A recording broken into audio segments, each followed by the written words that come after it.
early on a June morning in 1978, as New York City awoke to a hot summer's day, the body of an unidentified woman was found lying in a Federal Express parking lot. The violence of the death, the area in which she was found, the manner in which she was dressed, led everyone to believe that this was another brutal prostitute murder on 42nd Street. When the body was autopsied, the killing was found to be unusually sadistic. The body had a slash across its neck. Basically, the throat was slashed from ear to ear in such a fashion that the wound was so deep that she was almost decapitated. Even though the neck had been severely slashed, the pathologist could identify a thin but distinctive ligature mark next to the wound.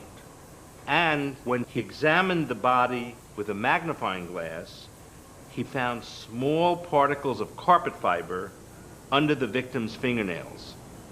The next morning, a young man walked into the 17th precinct to report his wife was missing.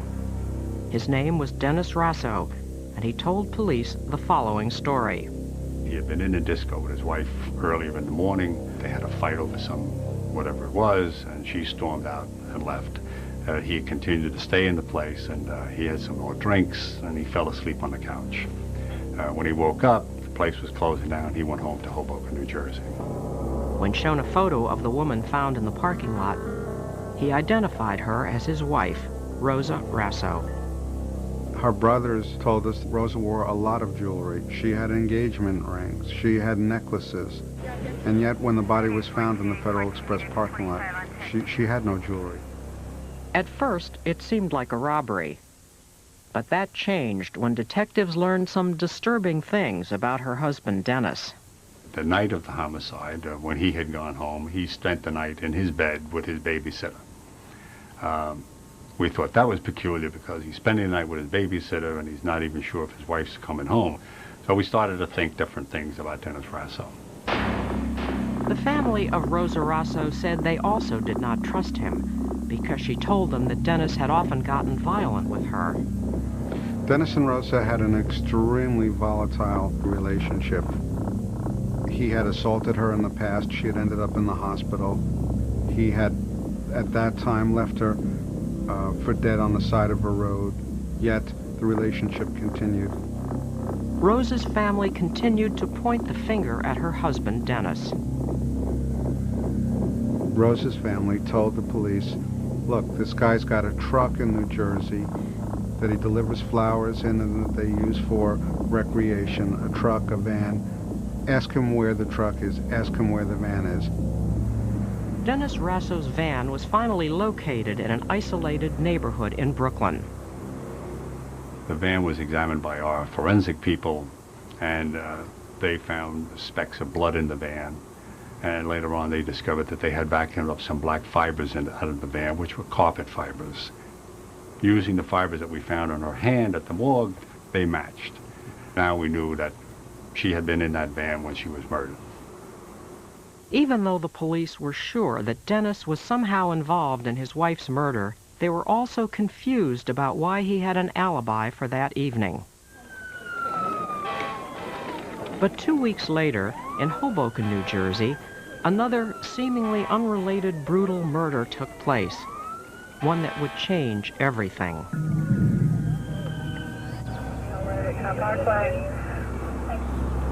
A pregnant young woman was found shot to death at her apartment.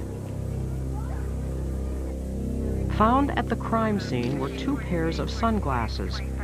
One pair belonged to the victim, but the other one, the one found next to the body, remained unidentified. The frames were unusual, and detectives were able to trace the second pair of glasses to an optometrist in Hoboken, and found, to their surprise, that they had been ordered by none other than Dennis Rasso. It now seemed that Dennis Rasso had not only killed his own wife, Rosa, but also Mary Ellen Azzolini, the wife of his best friend. Now faced with the prospect of going to trial for 2 murders, and with overwhelming evidence against him, Dennis had to admit to the killing of Mary Ellen, but insisted he did not kill his own wife, Rosa. The information that Dennis Rasso gives them is that Stephen Azzolini had murdered his wife, murdered Dennis Rasso's wife in the van that night. Stephen took her down to the van, and in the van, he cut her throat. Drove her away. After taking her to 42nd Street, literally kicked her out of the van, and then drove the van back into Hoboken, New Jersey. The detectives realized that Dennis and Stephen had been good friends, and began to speculate that the 2 men had made a pact to kill each other's wives. Now it was Stephen Azzolini who was brought down for questioning. It was his turn to talk. He says to me, she's got to go. He says, Dennis says to me, she's got to go. He said, I got it from reliable sources that she's the one calling me off. I said, it's not During his wrong. interview, he admitted that he knew that Dennis had killed his own wife, but denied his part in the double homicide. He said, I'm going to take you with me. I'm going to take you with me. But it really wasn't so much what he said, but what he wore that connected Stephen Azzolini to the murder of Rosa Rasso. After the interviews were concluded that night, Paul Di Pascal commented on the macho appearance of Stephen Azzolini and said that the only thing really missing was a gold chain around his neck. The detectives both said to Paul, well, he was wearing a gold chain. And Paul's response was, he wasn't wearing a gold chain when he left. Several days later, the police found a gold chain hidden behind some exposed pipes in a bathroom at the Hoboken Police Department. The gold chain had belonged to Rosa Rasso, and she was wearing it the night that she'd been murdered. The links of the chain matched the imprint marks that were found during the autopsy, and the petechial hemorrhages in the eyes indicated that the necklace had been twisted tightly enough to strangle her. Unfortunately, Stephen Azzolini liked the gold chain so much that he kept it, but he was stupid enough to wear it to the police station for his interview. Realizing his mistake, he panicked and he tried to hide it behind some pipes in the police bathroom.